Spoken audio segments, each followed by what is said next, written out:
Hello అండి, welcome back to my channel. ఈరోజు ఈ వీడియోలో వచ్చేసి చాలా సింపుల్గా లైనింగ్ బ్లౌజ్ని 10 నిమిషాల్లో ఏ విధంగా కట్ చేసుకోవాలో వీడియోలో చెప్తానండి. వీడియో అయితే చివరి వరకు చూడండి ఫ్రెండ్స్. వీడియో నచ్చితే ఒక లైక్ చేయండి. సో చూడండి, లైనింగ్ తీసేసుకొని తడిపి ఆరబెట్టుకున్నాక ఇట్లా ఫోల్డింగ్ అనేది చేసేసుకోండి. ఫోల్డింగ్ మన వైపు రావాలండి, ఓపెన్స్ ఎదురుగా ఉండాలి. ఇక్కడ చూసారా, ఎడ్జ్లు అనేవి కరెక్ట్గా లేవన్నమాట. అలాంటప్పుడు నీట్గా ఇట్లా కట్ చేసేయాలి. ఇగోండి, ఈ లైన్ గీసాను కదా, ఈ విధంగా కటింగ్ అనేది చేసేయండి. ఈ క్లాత్ ఏమొచ్చి మనం ఉంచకూడదండి, ఎక్కువ తక్కువ వచ్చింది కాబట్టి ఫస్ట్ ఇది తీసిస్తేనే మనకి కరెక్ట్గా వస్తుంది.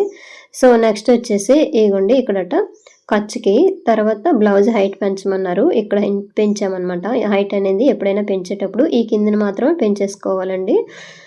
తర్వాత వచ్చేసి ఇగోండి, ఆది బ్లౌజ్ తీసేసుకోండి. ఆది బ్లౌజ్ తీసేసుకొని ఇగో నీట్గా ఇట్లా సర్దేసుకోండి. ఇప్పుడు చూపిస్తున్నాను కదా వీడియోలో, ఈ విధంగా సర్దేసుకొని ఈ ఫ్రంట్ వైపు అయినా చెస్ట్ పార్ట్ కాలొచ్చండి, లేదంటే ఈ బ్యాక్ సైడ్ అయినా చెస్ట్ పార్ట్ కాలొచ్చు. సో దానికంటే ముందు బ్లౌజ్ హైట్ ఎంత ఉందో చెక్ చేసుకోండి. ఇట్లా పెట్టేసుకొని చూసేసుకోండి. ఈ క్రింద నుంచి ఇట్లా మార్కింగ్ అనేది చేసేసుకోండి. హైట్ అనమాట ఇది. పైన ఖర్చు కూడా ఈ విధంగా మార్కింగ్ అనేది చేసేయండి. ఎంత వచ్చిందంటే నాకు 14 ఇంచెస్ వచ్చిందండి. ఖర్చుతో కలిపి నేను 15 ఇంచెస్కి మార్కింగ్ అనేది చేస్తున్నాను. అంటే కిందని పెంచాను కదా, ఇంకా పైన ఖర్చు యాడ్ చేశాను అనమాట. టోటల్గా నేను 15 ఇంచులు అయితే పెట్టానండి. ఇట్లా మార్కింగ్ చేసేసుకోవాలి. సో నెక్స్ట్ వచ్చేసి ఇగోండి, నీట్గా ఇట్లా బ్లౌజ్ తీసేసుకొని ఇట్లా ఫ్రంట్ వైపు ఉసులు పెట్టేయండి. తర్వాత నడుము ఎంత లూజ్ ఉందో ఇట్లా పెట్టేసుకోండి. కరెక్ట్ సైడ్ జాయింట్ల వైపు ఇట్లా పెట్టేసుకొని పట్టుకునేక కరెక్ట్ నడుము ఎంత ఉందో ఇట్లా మార్కింగ్ అనేది చేసేయండి. ఇగోండి, ఇలా కొలుచుకోండి ఎంత ఉందని చెప్పేసి. సో నెక్స్ట్ వచ్చేసి 1 ఇంచ్ డాట్స్కి 2 ఇంచెస్ లేదంటే 1.5 ఇంచ్ ఖర్చుకు అనమాట. ఇక చూసారు కదా ఈ విధంగా. తర్వాత ఇగోండి, చెస్ట్ పార్ట్ ఈ విధంగా కొలుచుకోవచ్చు. ఫ్రంట్ వైపు అయితే నాకు 9 ఇంచెస్ వచ్చింది, ఒకవైపు అనమాట. అలాగే చూసుకోవాలి, బ్యాక్ సైడ్ కూడా ఒకసారి చెక్ చేసుకోండి. ఇక్కడ రౌండ్ ఉంది కదా, ఈ కింద నుంచి ఇట్లా చూసేసుకోండి ఒకసారి. ఈ సైడ్ జాయింట్లు ఉన్నాయి కదా, అటు ఫస్ట్ కుట్టు ఇటు ఫస్ట్ కుట్టుకి చూసేసుకుంటే ఎంత వచ్చిందంటే 18 ఇంచెస్ వచ్చింది. టోటల్గా అయితే 36 అనమాట ఈ బ్లౌజు. ఇప్పుడు 36 కాబట్టి బై 4 చేసామనుకోండి, ఒకవైపు 9 ఇంచెస్కి ఇట్లా మార్కింగ్ అనేది చేసేయండి. ఇలా స్ట్రైట్గా లైన్ అనేది గీసేసుకోండి. ఈ లైన్ అనేది చూసారు కదా, డాట్స్కి మార్క్ ఉంది కదండి, ఆ మార్క్కి కలపకూడదు అనమాట. తర్వాత మార్కింగ్కి కలపాలి ఖర్చుకి. సో నెక్స్ట్ వచ్చేసి ఈ బ్లౌజ్ని ఇట్లా పెట్టేసుకోండి. నడుముని ఇట్లా పెట్టేసుకుని నడుము ఎంత ఉందో చూసుకోండి. ఈ నడుము వచ్చేసి చూసారు కదా, ఇక్కడ పెంచాను కదండి, అక్కడి నుంచి మార్క్ చేసుకోవాలన్నమాట. ఎప్పుడైనా సరే ఇట్లా లైన్ అనేది గీసేసుకో. నెక్స్ట్ వచ్చేసి ఇగోండి, ఇప్పుడు చెస్ట్ని బట్టి నెక్ షోల్డర్ పెడతాను చూడండి. వీళ్ళకైతే భుజాలు జారిపోతాయి అంటారండి, అందుకోసం అయితే నేను 2 ఇంచెస్ లేదంటే 2 మీద 2 గీట్లు పెట్టేసుకుంటే సరిపోతుంది. ఖర్చు అయితే ఒక 1/4 ఇంచ్ అయితే యాడ్ చేశాను. ఇక్కడ పైన 2.5 పెట్టాను కదా, కిందనైతే 2.5 పెట్టాను అనమాట. 2.5 పెట్టేసినాక ఇక్కడ నుంచి చూడండి, కింద నుంచి 2 ఇంచులకి ఇట్లా డాట్ పెట్టేసుకొని తర్వాత ఈ రౌండ్ ఇచ్చేసుకోవచ్చండి. ఫ్రీ హ్యాండ్తో ఇలా రౌండ్ అనేది ఇచ్చేయండి. ఒకవేళ రౌండ్ ఇంకా ఎక్కువ కావాలి అనేసి అంటే కింద 3 ఇంచులు పెట్టేసుకోండి. సో ఒకసారి కరెక్ట్గా వచ్చిందో లేదని ఈ ఆది బ్లౌజ్ తోటి ఇట్లా చూసేసుకోండి. ఇగో నీట్గా ఇట్లా పెట్టేసుకుంటే సరిపోద్ది. చూసారా, వచ్చేసింది అనమాట. మనం ఖర్చు కూడా ఉంటుంది కదండి, అందుకోసము ఆ లూజ్ అనేది అడ్జస్ట్ అయిపోద్ది. తర్వాత ఈ చిన్న షోల్డర్ ఉంది కదా, ఈ ఆది బ్లౌజ్లోనే ఇట్లా పెట్టేసుకోండి. అంటే షోల్డర్ ఉంటుంది కదండి, ఆ షోల్డర్ మార్క్ చేసేసుకొని ఖర్చు కూడా పెట్టేసుకోవాలి. టోటల్గా అంటే వీళ్ళకి 5.5 వచ్చిందండి. 5.5 అయితే ఇట్లా పెట్టేసి కిందికి చంకడౌన్ అనేది 6 ఇంచులు పెట్టాను అనమాట. ఇగోండి, ఇట్లా లైన్ అనేది గీసేయండి. ఈ కార్నర్లో వచ్చేసి 1.5 మార్కింగ్ చేసుకోండి. ఇట్లా ఫ్రీ హ్యాండ్తోనే గీసేవచ్చండి, లేదంటే ఈ స్కేల్ పెట్టి సెట్ చేసేసుకొని నీట్గా ఇలాగా అడ్జస్ట్ చేసుకోండి ఈ స్కేల్ని. ఇది అడ్జస్ట్ చేయడం కూడా ఉండాలండి, ఎందుకంటే 3 మార్కులు కాలాలన్నమాట. ఈ ఎల్ షేప్లోన మళ్ళీ మిడిల్లో మార్క్ చేశాను కదా, అది మొత్తం కాలాలి. ఇప్పుడు చూడండి, ఖర్చు వదిలేసి ఎంత వచ్చిందో ఒకసారి నేను కొలుస్తున్నాను. సో ఎంత వచ్చిందంటే 8.5 వచ్చిందండి.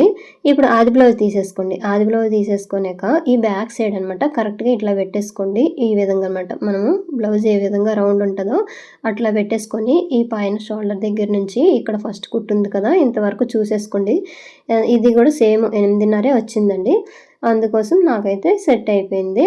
ఇప్పుడు వీళ్ళు చంకదింపు ఎంత పెట్టానంటే 5.5 అనమాట. ఖర్చు వదిలేసి 5.5 పెడితే వీళ్ళకి సెట్ అయింది. ఇప్పుడు 1-2 సార్లు ఇట్లా కొలుచుకోండి, సరిపోతుందా లేదని ఒకసారి చెక్ చేసేసుకోండి. 5.5 పెట్టాను అనమాట ఖర్చు వదిలేసి. సో నెక్స్ట్ వచ్చేసి ఇక్కడ డాట్స్ ఉన్నాయి కదండి, ఈ డాట్స్ అనేవి ఇట్లా వేసేసుకోండి. బ్లౌజ్ హైట్ని బట్టి డాట్లు అనేవి వేసేసుకోండి. 3.5, 4, 4.5 వరకు ఇట్లా వేసేసుకోవచ్చు. హైట్ ఎక్కువ అయ్యే కొలది డాట్ అనేది పొడుగు కూడా పెంచుకోవాలి. సో తర్వాత ఇది చూడండి, ఇక్కడ డాట్ నుండి ఇట్లా క్రాస్గా ఒక 1/2 ఇంచుకి లోపలికి కట్ చేశాను. ఎందుకంటే ఇక్కడ సైడ్ని ముడతలు రావన్నమాట, లేదంటే కిందికి వచ్చేసినట్టుగా ఉంటుంది. సో అయిపోయిందండి. ఇప్పుడు బ్యాక్ పార్ట్ అయితే అయిపోయింది కదా, ఇలా మనం మార్కింగ్ చేసే విధంగా కటింగ్ అనేది చేసేసుకోండి. ఇక్కడ చూడండి, ఇక్కడట భుజాలు జారుతాయి అనేసి అంటే ఏం చేయాలంటే, ఇప్పుడు కట్ చేస్తున్నాను కదా, ఆ ప్లేస్‌లోనే కొంచెము ఇక్కడట కొంచెం ఇట్లా అంటే నెక్ వైపు కొంచెం తగ్గించాలి, షోల్డర్ వైపు పెంచుకోవాలి. ఇట్లా క్రాస్‌గా కట్ చేసుకుంటే సరిపోతుంది. తర్వాత మిగతాది ఇట్లా కట్ చేసేయడమే. ఇగోండి, ఈ కిందన కూడా ఈ పీస్ అనేది తీసేయండి. సో అయిపోయిందండి. ఇక్కడ డాట్స్ అనేవి పెట్టేసుకోండి. బ్యాక్ పార్ట్ అయితే ఈ విధంగా కట్ చేసాం కదా. హ్యాండ్స్ అనమాట, హ్యాండ్స్ 4 లేయర్స్ 2 ఫోల్డింగ్లు వస్తాయండి.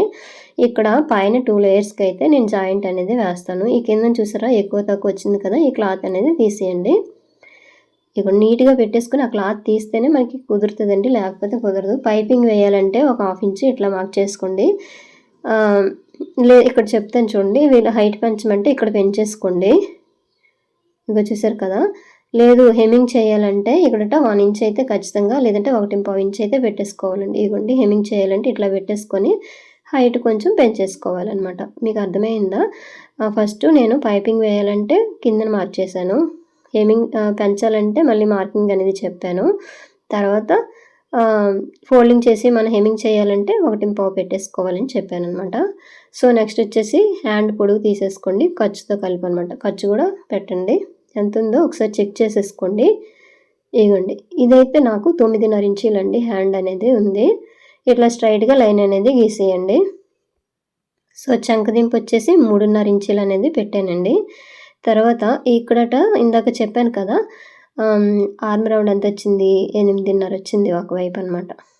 ఇలా క్రాస్గా ఒకసారి చూసేసుకోండి. 8.5కి ఇట్లా స్ట్రైట్గా చూస్తే 8.5లో 1 మైనస్ చేసి 7.5 రావాలి. లేదంటే ఒకసారి ఈ 1, 2 సార్లు ఇట్లా మార్క్ చేసుకోండి, చూసుకోండి సరిపోద్ది. హ్యాండ్ లూజ్ అనేది ఇట్లా ఇప్పుడు వీడియోలో చూపిస్తున్నాను కదా, ఈ విధంగా హ్యాండ్ లూజ్ అనేది మార్క్ చేసుకొని ఇది ఖర్చు అనమాట. సో తర్వాత ఇక్కడ చూడండి, ఇక్కడ నుంచి 1.5 ఇంచుకి ఇట్లా 1.5 ఇంచుకి ఇట్లా మార్క్ చేసాం కదా, ఇక్కడ 7.5 పెట్టాం కదండి స్ట్రైట్గా. అక్కడ నుంచి ఫోల్డింగ్ చేసేసుకుంటే మిడిల్లోకి టేప్ అనేది ఫోల్డింగ్ చేయండి. ఇలా స్ట్రైట్గా లైన్ గీసేసుకోండి.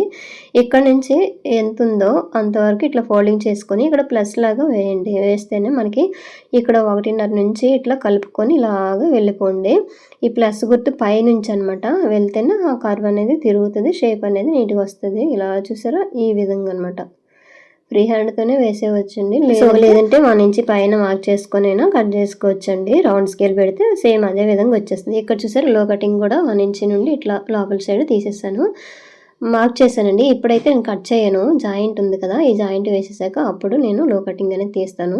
సేమ్ ఇప్పుడు మార్కింగ్ ఎలా చేసామో అదే విధంగా కటింగ్ అనేది చేసేయండి. ఇప్పుడు చూసారు కదా, చిన్న చిన్న కట్స్ అనేవి పెట్టేసుకోండి. ఇక చూసారు కదా, ఇట్లా అనమాట. సో నెక్స్ట్ వచ్చేసి మిగతా క్లాత్ ఉంది కదండి, ఈ క్లాత్ని తీసేసుకొని ఓపెన్స్ ఉంటాయి కదండి, ఈ ఓపెన్స్ అనేవి మనం వైపు పెట్టేసుకోండి. తర్వాత ఈ బ్యాక్ పార్ట్ ఉంది కదా, ఈ బ్యాక్ పార్ట్ మొత్తం నీట్గా ఇట్లా స్ట్రైట్గా అయితే ఇట్లా వేయాలి, క్రాస్గా అయితే ఇప్పుడు వీడియోలు చూపిస్తున్నాను కదా, మార్క్ చేస్తున్నాను కదా, ఈ విధంగా వేసేసుకోవాలండి. వేసేసుకొని సేమ్ బ్యాక్ పార్ట్ ఏ విధంగా ఉందో అదే విధంగా మార్కింగ్ అనేది చేసేయండి. ఇగోండి ఇలాగ నీట్గా చూసారు కదా. స్కేల్ తోటి ఇట్లా మార్క్ చేసుకోండి, కరెక్ట్గా వచ్చేస్తుంది. కిందను కూడాను ఇట్లా మార్కింగ్ అనేది చేసేయండి, ఈ సైడ్ని కూడా. ఇప్పుడు బ్యాక్ పార్ట్ అనేది తీసేయండి. తీసేసాక ఈ పైన ఖర్చు అయితే ఫస్ట్ అయితే మార్క్ చేసేసేయండి. తర్వాత ఇక్కడ ఎల్ షేప్లో ఉంది కదండి బ్యాక్ పార్ట్కి, అదేవిధంగా ఫ్రంట్ పార్ట్లో కూడా ఫస్ట్ ఇట్లా గీసేసుకోండి. తర్వాత ఇందులో లో కటింగ్ అనేది తీస్తామన్నమాట. ఇగోండి ఇట్లా నీట్గా పెట్టేసుకొని ఇక్కడ చూడండి, ఈ ఫ్రంట్ నెక్ అనేది ఎంత పొడుగుందో ఒకసారి చూసేసుకోండి. ఆది బ్లౌజ్ తీసేసుకొని ఇట్లా పెట్టేసుకోండి. పెట్టేసుకొని నీట్గా ఇట్లా సర్దేసుకున్నాక ఈ పైన షోల్డర్ ఉంది కదా, ఇక్కడ నుండి ఇట్లా చూసుకోండి. నాకు ఎంత వచ్చిందంటే 6 ఇంచీలు వచ్చిందనమాట. అంటే ఖర్చుతో కలిపి 6 ఇంచీలు ఉందండి, కొంచెం చిన్నగానే ఉంది. ఇక్కడ రౌండ్ రావాలంటే కొంచెం లోగా కట్ చేసేసుకోండి. పైన 2.5 కిందకి మార్క్ చేశాను కదా, లేదు నార్మల్గా రావాలంటే కొంచెం ముందుకి ఇలా తీసేసుకొని ఈ రౌండ్ స్కేల్ ఉంది కదా, ఈ రౌండ్ స్కేల్ తోటి ఇలా రౌండ్ అనేది ఇచ్చేయండి. ఇగోండి నీట్‌గా ఇలాగా. ఈ రౌండ్ అనేది ఇంకా ఎక్కువ కావాలనుకోండి కిందనే 3 ఇంచులు పెట్టేసుకొని రౌండ్ తీసేసుకుంటే ఇంకా ఎక్కువ వస్తది. ఇక్కడ తర్వాత ఖర్చు వదిలేసి 4 హుక్స్ వరకు నేను మార్కింగ్ అనేది చేశానండి. సో నెక్స్ట్ వచ్చేసి ఈ ఫ్రంట్ పొడుగు చూడండి. ఫ్రంట్ వైపు పొడుగు అనేది ఇగోండి పైన ఖర్చు వదిలేసి ఈ డాట్ ఉంది కదా మెయిన్ డాట్‌కి ఇట్లా మార్క్ చేసుకోండి. అస్సలు లాగొద్దండి. లాగారనుకోండి బ్లౌజ్ అనేది సాగుతది. అంటే ఫ్రంట్ అనేది కిందికి వచ్చేసినట్టుగా వస్తది. నార్మల్‌గా ఫ్రీగా సో డాట్ మార్కింగ్ అనేది చేసేసుకోవాలండి. ఎప్పుడు లాగొద్దు. తర్వాత ఇక్కడ 2.5 ఇంచులు మార్క్ చేశాను. డాట్ వెడల్పు వచ్చేసి 2 ఇంచులు అనమాట. హైట్ వచ్చేసి 2.5 ఇంచులు. ఇట్లా కొంచెం రౌండ్‌గా కావాలంటే ఇట్లా కర్వ్ లాగా ఇట్లా కుట్టేటప్పుడు కర్వ్ షేప్‌లో కుట్టిస్తే సరిపోద్ది. ఇక్కడ చంక్‌లోన నేనైతే ఒక 1/2 ఇంచ్ వరకు లో కటింగ్ అనేది తీస్తున్నానండి. ఇక్కడ చూడండి మెయిన్ డాట్‌కి ఎదురుగా ఈ చంక్‌లో ఉండే డాటు ఈ 2 డాట్ల మధ్యలోన ఇక్కడ హుక్స్ పట్టి కాజా పట్టి డాట్ వస్తది. షేప్ అనేది ఇలాగా ఇచ్చేయండి. సో చూసారు కదా! ఈ విధంగా అనమాట. ఈ సైడ్‌ని కూడా కరెక్ట్‌గా ఉందా లేదా చూసేసుకోండి. లోపల సైడ్ ఇచ్చాను సైడ్ జాయింట్ వైపు. అలాగైతేనే మనకి అక్కడట ముడతల్లాగా రావన్నమాట. సో చూసారు కదండీ! ఇదే విధంగా ఫ్రంట్ పార్ట్ మీకు సైజుని బట్టి ఏ విధంగా కట్ చేసుకోవాలో చూసేసుకోండి. మార్కింగ్ అయితే సేమ్ అంటే ఇట్లానే పెట్టేసుకోవాలి. హైట్ అయితే ఫ్రంట్ హైట్ అయితే అస్సలు లాగకూడదండి. లాగామనుకోండి కిందకొచ్చేస్తదనమాట ఫ్రంట్ అనేది. అప్పుడు బాగా జారిపోయినట్టు ఉంటది చెస్ట్ అనేది. అందుకోసం ఎప్పుడైనా సరే బ్లౌజ్‌లో ఉన్న ఫ్రంట్ పార్ట్ అనేది కరెక్ట్‌గా కుదిరిందనుకోండి ఇంకా నీట్‌గా వచ్చేస్తది. ఒకసారి ఎక్కువ చేసామనుకోండి దానికి అడ్జస్ట్ చేయాలంటే చాలా కష్టము. మనం కట్ చేసేటప్పుడే నీట్‌గా కట్ చేసుకోవాలి. తర్వాత ఈ డాట్స్ ఉన్నాయి కదా! ఈ డాట్స్‌ని ఇట్లా చిన్న చిన్న కట్స్ అనేవి పెట్టేసుకోండి.